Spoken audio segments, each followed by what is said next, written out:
Welcome to Markets on Air with a focus on sustainability. Recycling, cell phones as raw materials.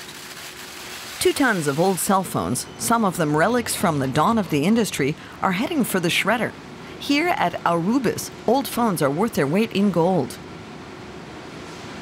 If you break it down into the precious metals and other valuable parts, it's worth some 9,000 or 10,000 euros. 1 ton of cell phone waste contains, among other things, 92 kilograms of copper,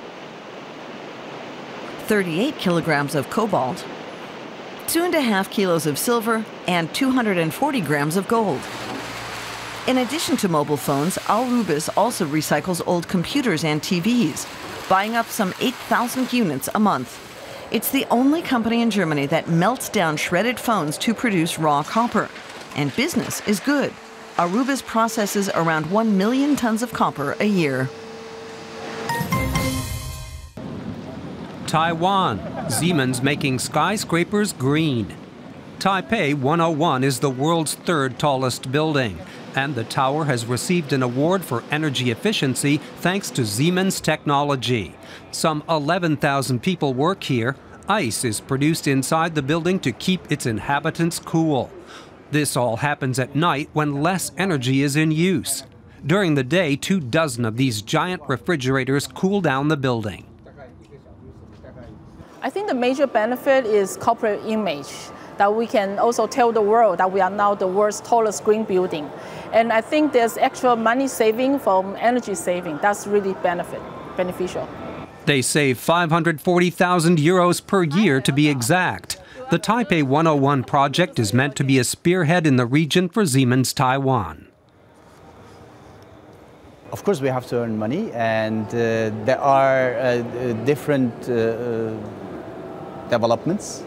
Energy prices is one aspect. The legal framework is another one, which creates a kind of pull in this market. So more and more buildings needs to be built energy efficient. So there's where we are coming in with our expertise in building technologies and energy efficiency.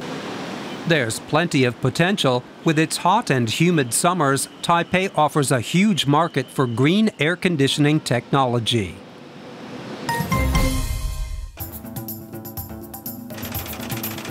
$377,800.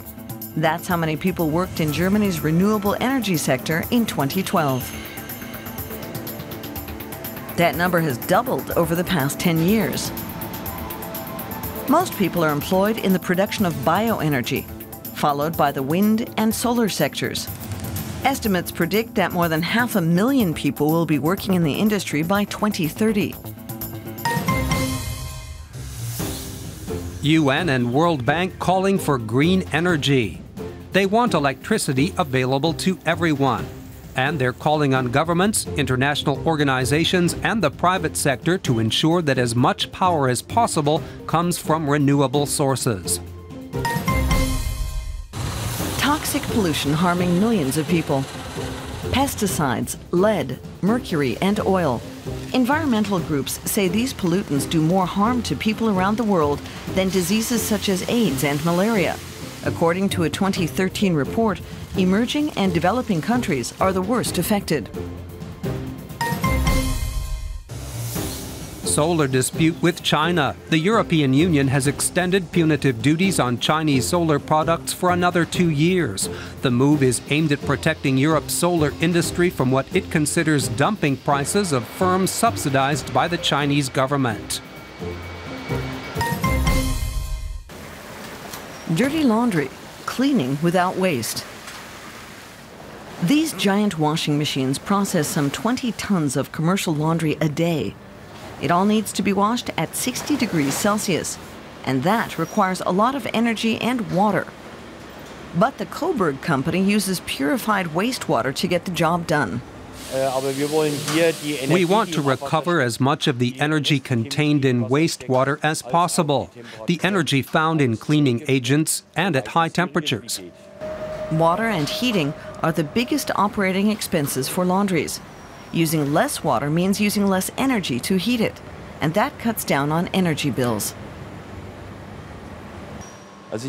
We collect the wastewater from our operations here and put it in this machine to remove the solids. What's left is clear water to wash with. The Coburg Laundry has received many awards for its sustainable approach to business, and the effort has paid off financially as well. We've invested 2 or 2.5 million euros in this area, and we save about 800 or 900,000 a year. So I think that speaks for itself. You'd never get that kind of refinancing from a bank. Coburg's next goal is to filter wastewater to produce drinking water. One more step towards making company operations completely sustainable. That was Markets on Air, with a focus on sustainability.